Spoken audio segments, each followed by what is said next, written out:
You have thought you got caught up in some hail, but hail comes along with severe thunderstorms, which did not roll through yesterday. So here's the difference. If you're wondering how you can tell whether or not it's graupel, hail, or sleet falling in your backyard or on your windshield, graupel they're created different ways, first of all, but there's also a way to tell physically. So super cool liquid freezes to snowflakes, and that forms graupel. It's kind of an ice-rimmed snowflake if you think of it that way.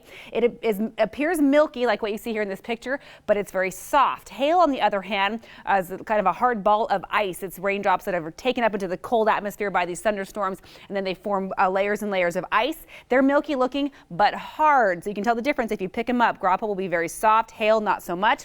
And then sleet starts as a snowflake. It melts through a warmer layer of the atmosphere and then falls into a colder layer of the atmosphere and refreezes as kind of little balls of ice. So we